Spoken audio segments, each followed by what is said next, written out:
manusia yang dapat mengendalikan teknologi.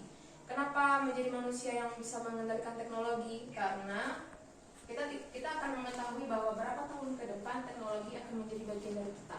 Dan mungkin saja pekerjaan kita sekarang akan diambil alih atau dibantu oleh teknologi seperti itu.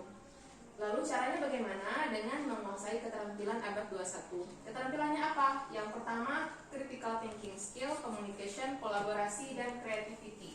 Keterampilan berpikir kritis, berkomunikasi, berkolaborasi, dan memiliki kreativitas. Itu adalah 4 keterampilan yang harus dimiliki oleh peserta didik. Lalu kemudian kita memiliki computational thinking atau berpikir komputasi.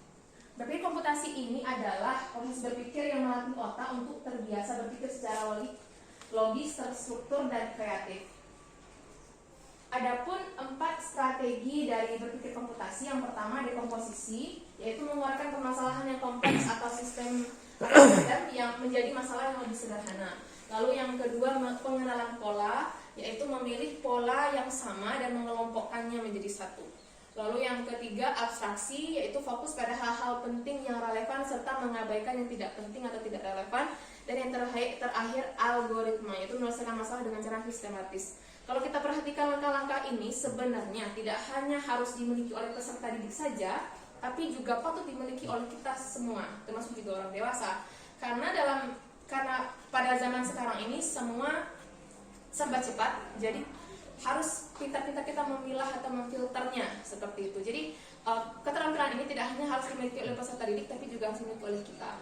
Tapi secara spesifiknya dalam pendidikan kita mendidik peserta didik supaya mereka memiliki keterampilan seperti yang dijabarkan di atas. Lalu ini terakhir